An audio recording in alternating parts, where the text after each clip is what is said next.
Bom, pessoal, então para a aula de hoje eu tenho aqui o Enem de 2021, caderno azul, segundo dia de provas, o caderno que vem trazendo as questões de matemática e de ciências da natureza. Então a gente tem aí, na parte de ciências da natureza e suas tecnologias, a gente tem as questões de física, química e biologia juntas, né? Muitas questões acabam fazendo essa interdisciplinaridade, né? Você acaba permeando entre todas essas três disciplinas da área de ciências da natureza. Então, às vezes, é uma questão que vai ter uma pegada de biologia, vai ter uma pegada na química, mas vai ter uma maior profundidade na física, por exemplo. Você tem N possibilidades aqui que são utilizadas na, na elaboração da prova. Lembrando sempre que a prova do Enem, a correção dela é feita com base no TRI, né, que é a teoria de resposta ao item. Então, às vezes, você ficar se concentrando numa questão que é classificada como difícil não compensa tanto. Vale mais a pena você focar numa questão fácil, você não errar uma questão fácil e para você assim garantir uma maior pontuação. Para que vocês entendam como que funciona essa coisa do TRI, eu tenho aqui um exemplo com três candidatos, ó, a Luísa, a Raquel e o Rafael, aonde os três acertaram o mesmo número de questões. Os três acertaram 20 questões. Essas questões elas estão divididas no bloco de dificuldade baixa, dificuldade média e dificuldade alta. A Luísa teve as suas 20 questões em que ela acertou concentrada mais na dificuldade baixa. Ela acertou algumas de dificuldade média, errou a maioria e errou todas de dificuldade alta. Olha a pontuação dela, 615. Já a Raquel, ela acertou 20 questões, no entanto, um pouco mais espalhadas, sendo que com uma maior concentração nas mais fáceis. Mas ainda assim, ela errou três questões consideradas fáceis. E a pontuação dela já caiu para 587. Já o Rafael, ele acertou 20 questões, mas todas elas concentradas aqui para o lado das mais difíceis, e errou as mais fáceis. E ele foi o que obteve a menor pontuação. Observa que a pontuação dele foi a metade, menos da metade da pontuação de Luísa, que acertou as 20 mais fáceis.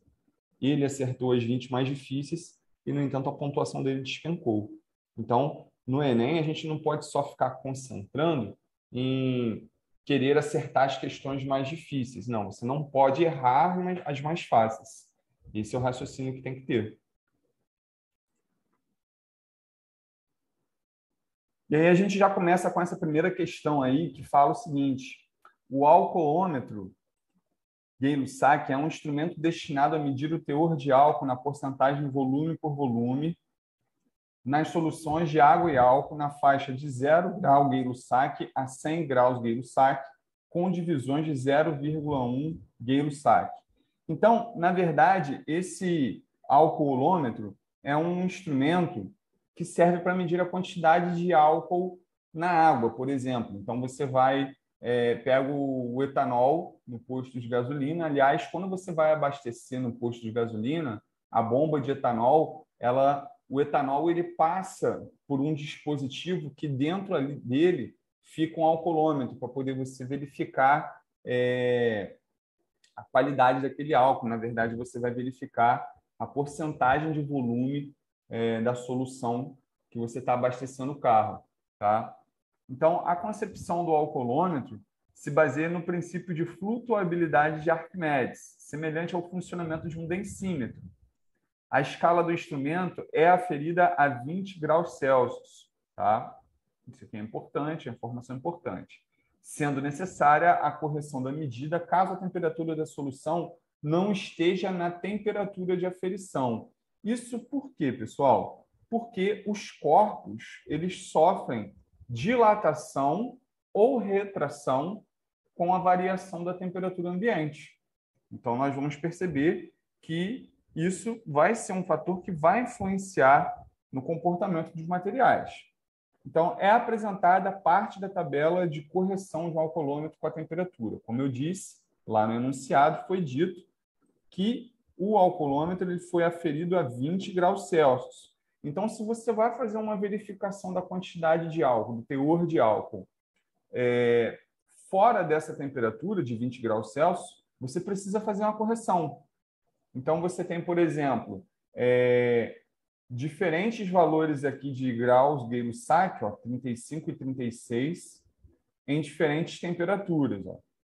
Tá vendo? Tem 20, 21, 22, 23, 24, até 25 graus Celsius. Então, a gente percebe que há uma correção que se faz em função da variação de temperatura do sistema quando você está verificando o teor de álcool. Ok, vamos seguir na questão.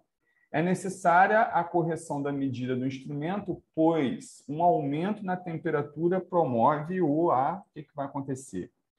Aumento na dissociação da água? Nada a ver isso aqui, né? Não faz sentido nenhum esta afirmação, que aumenta a dissociação da água. Não tem nada a ver isso aqui. Aumento da densidade da água e do álcool? Não, a densidade é uma propriedade específica da matéria, ela é constante. No caso da água, ela é constante ali no álcool. Tá? A mistura pode sofrer variação na densidade, quando tem mais de um do que do outro, mas a água em si possui uma densidade constante, o álcool em si possui uma densidade constante. Mudança do volume dos materiais por dilatação? Isso aqui está me parecendo muito bom. Ó. Sabe por quê? Porque quando a temperatura varia, o que vai acontecer? O próprio instrumento, o densímetro, né, o alcoolômetro, ele vai sofrer uma dilatação na sua estrutura, no material que compõe o densímetro. Então, há uma variação no próprio material de aferição. Então, você precisa fazer essa correção levando isso em consideração, essa variação de temperatura. Então, essa daí está me parecendo ser muito boa. Letra D, aumento da concentração de álcool durante a medida, não tem nada a ver, isso aqui é absurdo.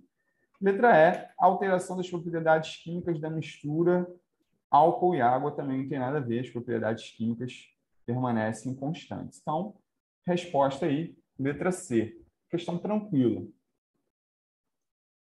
Na nossa segunda questão, a gente tem aqui o seguinte, ó, carros elétricos estão cada vez mais baratos. No entanto, órgãos governamentais e a indústria se preocupam com o tempo de recarga das baterias, que é muito mais lento quando comparado com o tempo gasto para encher o tanque de combustível. Portanto, os usuários de transporte individual precisam se conscientizar dos ganhos ambientais dessa mudança e planejar com antecedência seus percursos, pensando em pausas necessárias para as recargas. Imagina a seguinte situação: a gente, com os veículos de hoje, se você está na rodovia e acabou a gasolina do carro, você encosta o carro, pega uma carona, né, dá um jeito de chegar até um posto, comprar a gasolina e trazer até o veículo. Agora, num carro elétrico, você não tem tanto isso, né? Como é que você vai deixar o carro para carregar a bateria? É meio complicado, então precisa ser muito bem planejado, muito bem pensado nesses deslocamentos com os carros elétricos, considerando que ele vai precisar fazer pausas de recarga da bateria. Então, após realizar um percurso de 110 quilômetros, um motorista pretende recarregar as baterias do seu carro elétrico, que tem um desempenho médio de 5 quilômetros por quilowatt-hora. Então, informação importante aqui. Usando um carregador ideal que opera a uma tensão de 220 volts e é percorrido por uma corrente de 20 amperes. Para início de conversa, a gente pode estabelecer aqui uma regra de 3. Se eu tenho a distância e eu tenho aqui o consumo em quilowatt-hora, eu posso dizer o seguinte: se o veículo faz 5 quilômetros com 1 quilowatt-hora,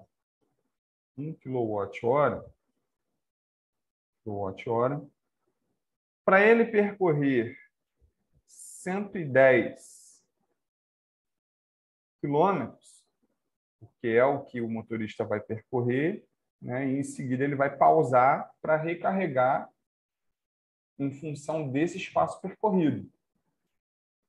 né? Então, eu estabeleço essa regra de 3 aí. Ó. 5 quilômetros tem um consumo de 1 kWh para 110 quilômetros. X vai ser igual a 110 dividido por 5, que vai dar 22 kWh. Então, para percorrer 110 quilômetros, o veículo vai consumir uma energia de 22 kWh. Tá? Então, seguindo, a gente tem que ver aqui também o seguinte, que o carregador ideal que o motorista vai utilizar opera com uma tensão de 20 volts e que é percorrido por uma corrente de 20 amperes. Aqui, pessoal, para a gente chegar no valor da potência, a gente vai utilizar uma fórmula que é conhecida como π. Potência é igual à intensidade da corrente vezes a tensão. Então, aqui eu vou ter que a potência vai ser igual à intensidade da corrente 20 amperes e a tensão 220 volts. E aí, muito cuidado com as unidades de medida, porque todas elas estão no Sistema Internacional de Unidades. Então, se eu estou multiplicando ampere com volts, meu resultado estará em watts. Então, eu terei ali 20 vezes 220, terei 4.400 watts. Que eu ainda posso aqui colocar isso na forma de quilowatts. Basta andar 3 casas para a esquerda. Dividir por 1.000, né? Então, 4,4 quilowatts. Já estou chegando perto aí do meu resultado final, porque agora eu preciso saber o seguinte. Eu tenho a fórmula da energia, que é essa daqui. Ó. Energia é igual a potência vezes a variação do tempo. A pergunta está exatamente em cima disso aqui. Ó. Quer saber quanto tempo eu tenho que deixar essa bateria carregando para recarregar a energia gasta nesse percurso. Percurso esse que gastou 4,4 kWh. Então, basta eu fazer o seguinte. 22 kWh foi o que foi consumido, né, pessoal? O percurso ele consumiu 22 kWh, que é a resposta cá de cima. Ó. Tá? A potência que vai estar carregando a bateria é de 4,4 kW. E aí eu preciso saber quanto tempo eu tenho que deixar a bateria carregando para eu poder compensar a energia gasta nesse deslocamento. E aí a gente faz o cálculo. É só resolver isso aqui agora. Vou levar aqui para uma outra página. Continuando essa continha aqui, ó. Como é que a gente faz? ΔT vai ser igual a 22 kWh dividido por 4,4 kW. Ou seja, eu estou dividindo a energia que eu consumi no percurso pela quantidade de energia que eu posso carregar a bateria. E aí, vou cortar quilowatt com quilowatt. 22 dividido por 4,4 vai dar 5. E a unidade de medida que sobrou, horas. Então, 5 horas de carregamento da bateria nessas condições descritas no problema. Então, o gabarito está aqui na resposta, na letra D. É a resposta certa. Tudo bom. A questão aí pode ser considerada média, né? Devido a estar trabalhando com duas fórmulas. Então, a gente pode considerar essa questão como uma questão de nível médio. Fácil a médio, médio a fácil, né? Está por ali, está permeando nessas duas categorias aí. Essa questão aqui agora, alguns alunos reportaram uma certa dificuldade, mas é uma questão fácil, uma questão que trabalha com alguns conceitos aí da física e que tem ali no enunciado tem algumas informações embutidas que às vezes passam desapercebidas para o aluno. Então vamos ler aqui, vamos prestar bastante atenção. O eletrocardiograma é um exame cardíaco que mede a intensidade dos sinais elétricos advindos do coração. A imagem apresenta um resultado típico obtido em um paciente saudável e a intensidade do sinal em função do tempo. Então, nós temos aqui um gráfico, né, com o eixo de Y e o eixo de X. No eixo de Y, nós temos ali o sinal elétrico em milivolts, tá aqui, ó, e no eixo de X o tempo em segundos. De acordo com o eletrocardiograma apresentado, qual foi o número de batimentos por minuto, desse paciente durante o exame? Então, é uma informação aqui importante, ó, batimentos por minuto. E o nosso gráfico ele está em segundos. Então, eu já sei que eu vou ter que, em algum momento, fazer uma conversão de unidade de medida de tempo de segundo para minuto. Tá? E aí a gente tem aqui, ó, uma indicação de que de uma crista a outra aqui, ó, nós temos 1, 2, 3, 4, 5 quadradinhos. E que cada quadradinho vale 0,2 segundos. A escala desse gráfico ela está aqui indicada. Ó. Cada quadradinho equivale a 0,2 segundos. Então, eu posso aqui determinar o período desse batimento cardíaco. Ou seja, o que seria o período? O período é o intervalo de tempo para que um movimento inicie e se complete. Então, aqui foram 5 quadradinhos, então vai ser 5 vezes 0,2. 5 vezes 0,2 vai dar 1 segundo. Então, o período desse movimento aqui ele é igual a 1 segundo. E a frequência, e aí são conceitos da física, né? O período é o tempo necessário para um movimento completo. E o período ele é o inverso da frequência.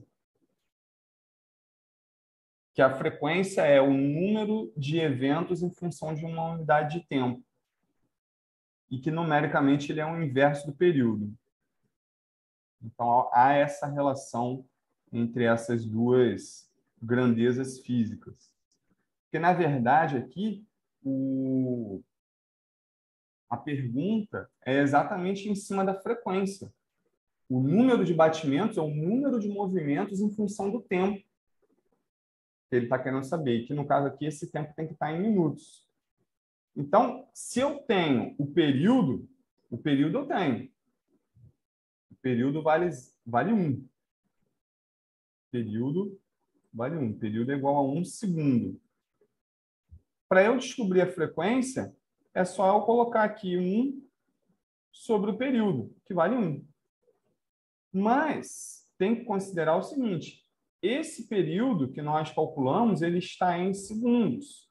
E lá no enunciado, ele pede batimentos por minuto. Então, eu vou fazer só uma correspondência aqui, ó. Aqui embaixo é o meu período, que está em segundos. Para eu passar ele para minuto, eu vou multiplicar por 60. Então, para que essa igualdade continue valendo, se eu multipliquei o denominador por 60, vou multiplicar o numerador também por 60. Aqui, ó.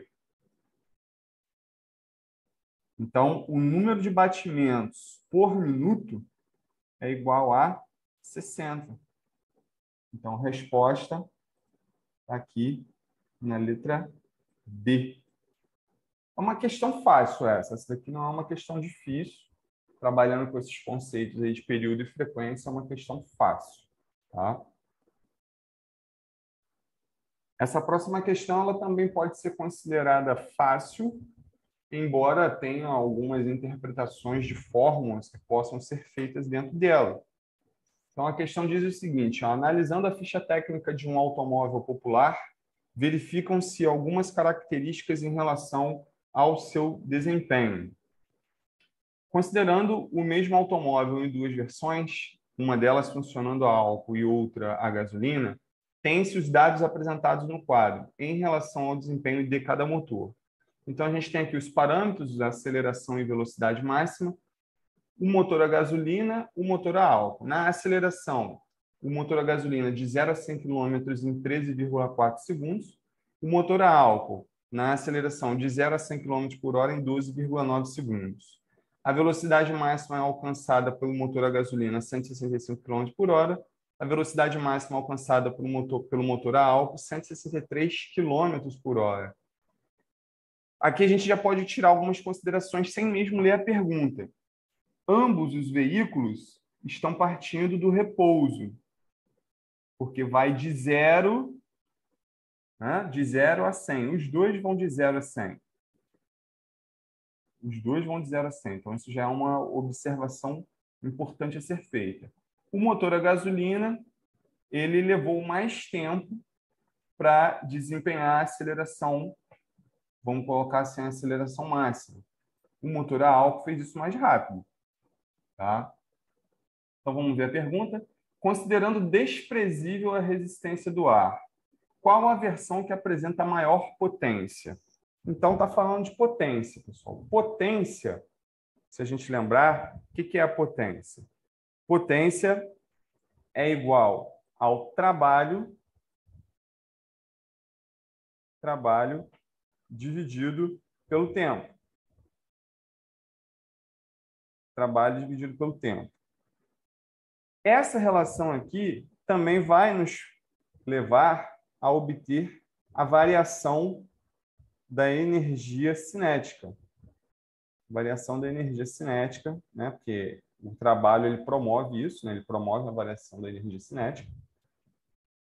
E aí, dividido pelo tempo. Isso aqui, gente, pode ser expresso por mv ao quadrado, esse v aqui de velocidade final, massa vezes a velocidade final ao quadrado dividido por 2, menos massa vezes a velocidade inicial ao quadrado dividido por 2. E aí o que vai acontecer? Como a velocidade inicial é 0, esse finalzinho aqui vai zerar. Então, resumidamente,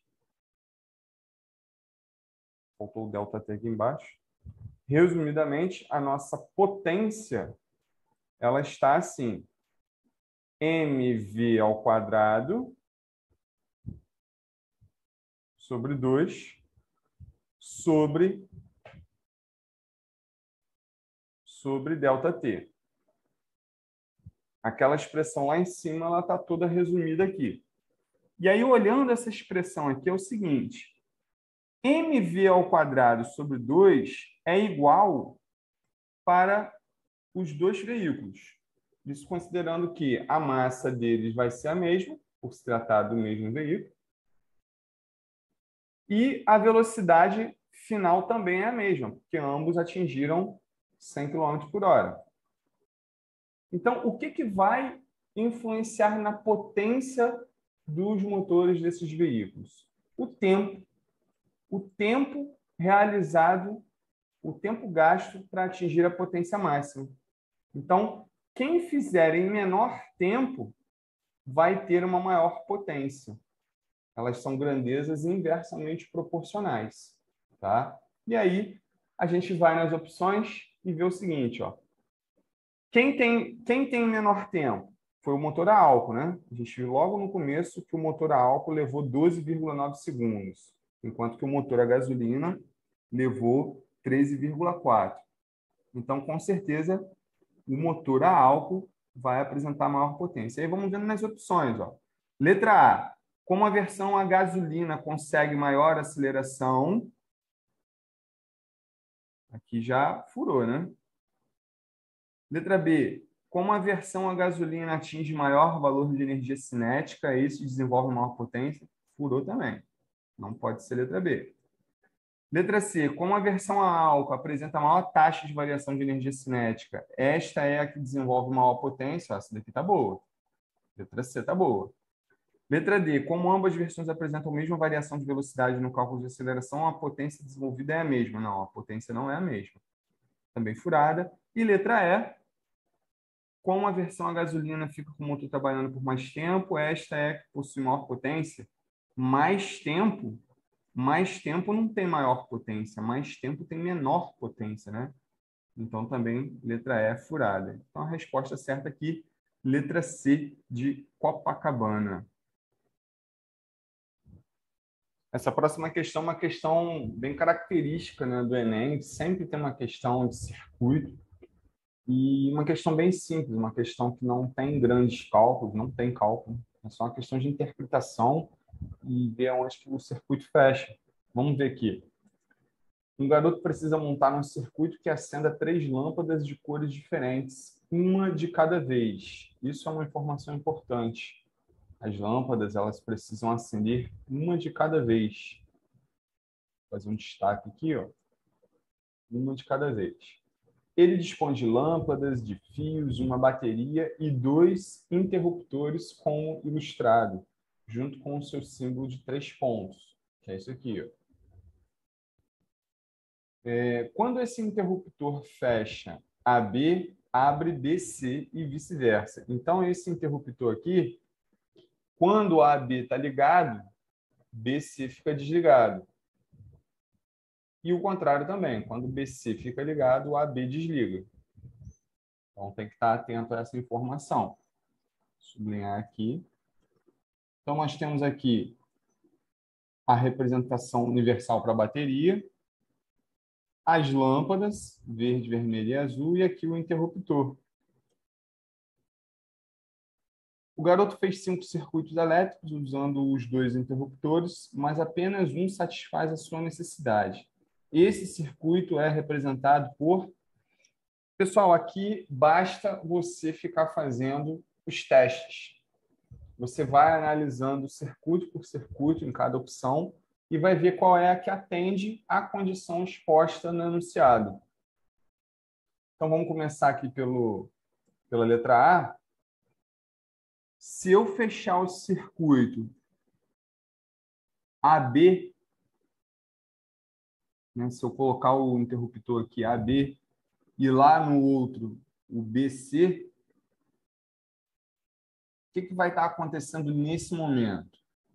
Somente a lâmpada verde está acesa, porque é onde a corrente está passando. Em nenhuma outra lâmpada a corrente passa. Nessa condição, não.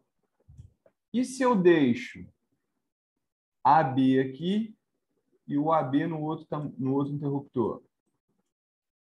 A corrente também, de toda forma, não fecha. Então, nesse circuito A aqui, a única lâmpada que acende é a lâmpada verde. As outras não acendem nunca. Tá? Então, esse é um circuito que não atende à condição descrita no enunciado.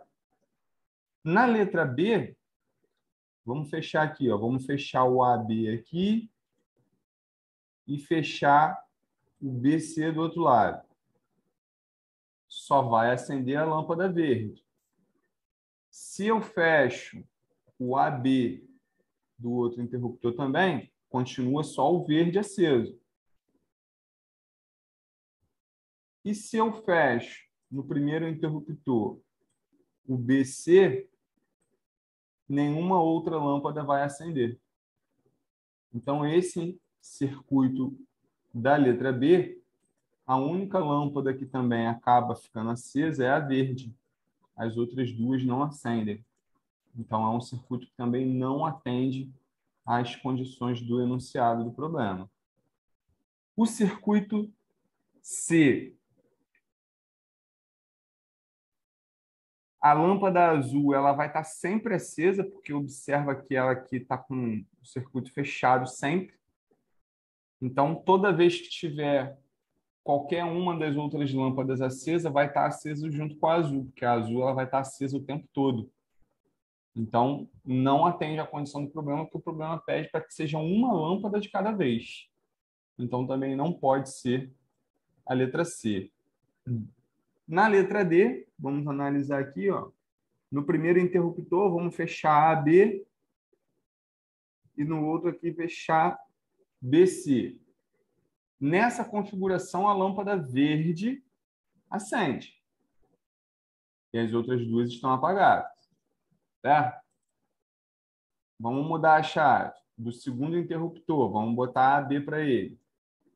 Desse jeito aqui, a lâmpada verde acende e as outras permanecem apagadas. Agora vamos mudar a chave do primeiro interruptor. Ele estava no AB, agora ele vai estar BC. Desse jeito aqui, só a lâmpada vermelha acendeu. E se eu mantiver o primeiro interruptor BC ligado e no segundo interruptor ativar BC também, só a lâmpada azul vai acender. Então, perceba que em cada combinação, a gente foi acendendo apenas uma das três lâmpadas. Então, esse aqui, esse circuito, atende à condição exposta no enunciado do problema. Só para confirmar, a gente vai verificar aqui o circuito da letra E. Se a gente fechar aqui no primeiro interruptor AB e no segundo interruptor AB também, o que a gente vai ter? Todas as lâmpadas acesas ao mesmo tempo, coisa que não pode. Então, letra E também não poderia ser. Então, é uma questão fácil. Percebam que não teve cálculo, foi puramente interpretação do circuito. Então, essa questão aqui, pelo TRI, que é o Sistema de Correção do Enem, com certeza essa questão aqui ela seria considerada aí uma questão fácil. Essa próxima questão também é uma questão que pode ser classificada aí como sendo uma questão fácil. Questão aí envolvendo uma tirinha do Calvin e do Haroldo.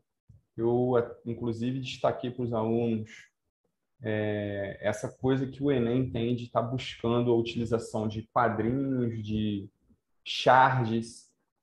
Então, a gente precisa estar muito atento nessas mensagens que vêm implícitas dentro de um quadrinho ou dentro de uma charge, né? Então, nós temos aí, considere a tirinha na situação em que a temperatura do ambiente é inferior à temperatura corporal dos personagens. Então, já começa aqui com uma informação importante. Digamos que aqui fora esteja fazendo 20 graus Celsius e a temperatura corporal dos personagens esteja ali em torno de 36 graus, que é mais ou menos a temperatura dos mamíferos, né? Então, a temperatura do ambiente é inferior à temperatura corporal. Tá? Vamos registrar isso daí. E aí a gente vai observar a tirinha. O Calvin falando, tá quente hoje, né? Aí o Haroldo fala, é mesmo. Observe que eles estão aqui desempenhando, no caso o Haroldo, ele está empurrando um carrinho e aí ele dá um impulso no carrinho e senta no carrinho descendo a ladeira, né? Um morrinho. E aí ele fala, né, no quadrinho seguinte, ó, mas o que me incomoda mesmo é a umidade. Aí o Calvin pergunta, você não gosta de umidade? O Haroldo responde, não mesmo. Aí o Calvin, então salta correndo, porque eles estão vendo que o carrinho, ele viu que o carrinho está descendo aqui em direção a um lago com bastante água. Obviamente que essa umidade a que o Haroldo, né, o tigre, se reporta, não é a umidade da água presente no lago. É a umidade atmosférica, a umidade relativa da atmosfera. Isso porque, né, o incômodo mencionado pelo personagem da tirinha deve-se ao fato de que em dias úmidos, o que acontece em dias úmidos? Então, a gente tem aqui uma superfície líquida e a gente tem moléculas de água passando do estado líquido para o estado gasoso. Mas também acontece o contrário, moléculas de água no estado gasoso voltando aqui para o estado líquido. né? E o suor é uma estratégia que o nosso corpo tem de manter a temperatura, de resfriar o nosso corpo. Então, quando a gente está desempenhando uma atividade física que o nosso corpo transpira, aquele suor ele tem um objetivo, uma finalidade biológica, que é baixar a temperatura corporal. E quando o meio externo está com muita concentração de água, essa vaporização do suor na superfície corporal ela é dificultada. Então, a sensação de calor ela aumenta. Então, percebam, na região de floresta, por exemplo, é uma região muito úmida, a gente sente mais calor na região de floresta. Mesmo que a gente esteja fazendo uma caminhada e comece a ter a transpiração, por ser uma região muito úmida, a concentração de água, de moléculas de água na atmosfera, impede, ou pelo menos dificulta, que as moléculas de água do suor que estão na superfície da nossa pele passem para o estado gasoso, porque essa passagem do suor da superfície da pele, do estado líquido para o gasoso, retira calor do nosso corpo. Então, dá uma sensação de conforto térmico melhor. Mas isso não acontece de forma muito eficiente em dias muito úmidos. Então, a gente fica mais incomodado em dias quentes em regiões mais úmidas. Então, é essa referência que a tirinha do Calvin e do Haroldo estão fazendo referência. Tá? E aí, qual seria a opção ali? Vamos ver. Letra A temperatura do vapor da água presente no ar é alta? Não, a temperatura do vapor da água presente no ar é normal, é mesmo, né? É a temperatura do ar. O suor apresenta maior dificuldade para evaporar do corpo? Ó, essa daqui me parece muito boa. Foi exatamente o que eu acabei de explicar. Com muita concentração de água na atmosfera, o suor ele fica dificultado de passar para o estado gasoso e aí de baixar a temperatura do nosso corpo. Então, dá uma sensação de incômodo maior. Mas vamos ver as outras opções. Letra C, a taxa de absorção de radiação pelo corpo torna-se maior? Não. O nosso corpo ele não absorve mais calor por conta disso. O nosso corpo ele vai continuar absorvendo a mesma intensidade de calor. Letra D, o ar torna-se mal condutor. Eu não vou nem terminar de ler. O ar torna-se mal condutor, ele é mal condutor. Então, essa afirmação aqui, ela está furada. A letra D está furada. E na letra E, o vapor de água presente no ar condensa-se ao entrar em contato com a pele? Nem tanto, né? Nem tanto. Pode acontecer, mas não com muita intensidade. De fato, ali a letra B é uma opção que responde muito melhor à situação-problema do que o que está aqui na letra E, embora o que esteja na letra E seja aquilo que eu considero uma resposta plausível, né? É uma resposta que se aproxima da certa, mas não está ali totalmente certa. Ainda tem uma outra opção que é melhor. Que no caso aí dessa questão seria a letra B.